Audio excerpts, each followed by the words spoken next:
Hello and welcome to this lesson on angles within parallel lines.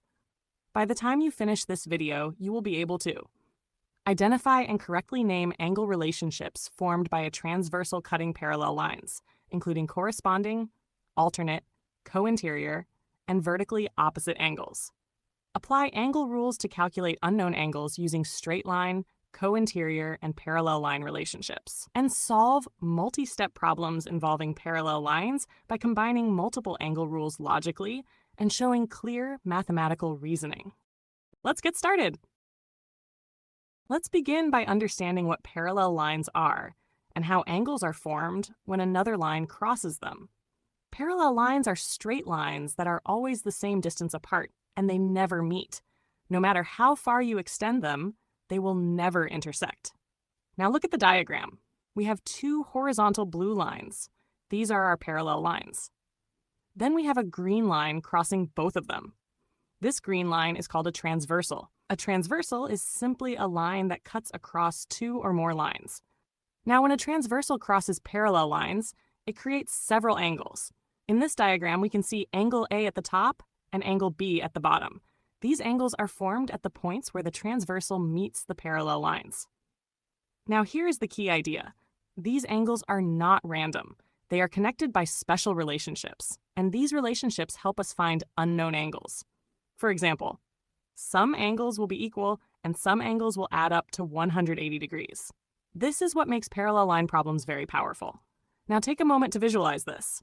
The transversal acts like a bridge, crossing both lines, and every time it crosses, it creates pairs of angles that follow specific rules. So remember the key terms. Parallel lines never meet and stay the same distance apart.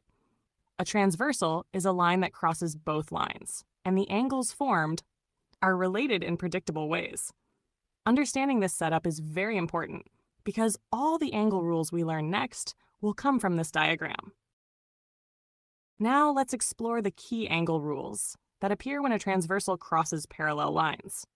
We will focus on three important rules. Rule 1, vertically opposite angles. These are the angles that are directly opposite each other where two lines cross. Look at the first diagram. You can see two angles, both marked 90 degrees. These angles are opposite each other and they are always equal. So remember this clearly. Vertically opposite angles are always equal. If one angle is x, then the angle directly opposite is also x. Now let's move to Rule 2, corresponding angles. These are angles that are in the same position on different parallel lines. Look at the second diagram. The angle on the top line is 95 degrees, and the angle in the same position on the bottom line is also 95 degrees. They match like copies, one above the other. So corresponding angles are equal. If one angle is x, then the corresponding angle is also x. Now let's look at Rule 3, alternate angles. These are angles that are on opposite sides of the transversal and between the parallel lines. Look at the third diagram. We have 45 degrees on one side and 45 degrees on the other side. They are inside the two lines, but on opposite sides of the transversal. So alternate angles are equal. If one angle is x, then the alternate angle is also x. Now take a moment to connect all three rules. Vertically opposite, equal. Corresponding, equal. Alternate, equal. These are some of the most important rules in parallel lines. They help us find unknown angles quickly without measuring. So whenever you see parallel lines and a transversal, look for these patterns and apply the correct rule. Now let's continue and look at two more important angle rules. Rule 4, co-interior angles. These are angles that are inside the parallel lines and on the same side of the transversal. Look at the diagram. We have one angle that is 115 degrees and another angle that is 65 degrees. Now here is the key rule. Co-interior angles add up to 180 degrees. So when we add 115 and 65, we get 180. So remember this clearly.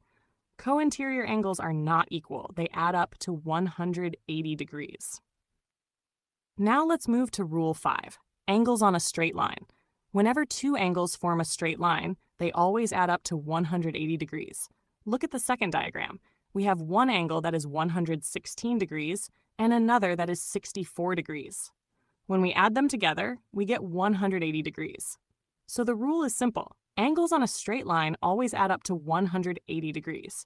Now take a moment to compare these two rules. Co-interior angles, inside the lines, same side, add up to 180. Angles on a straight line also add up to 180. So both rules involve adding, not equality. Understanding when to add and when angles are equal is the key to solving parallel line problems correctly.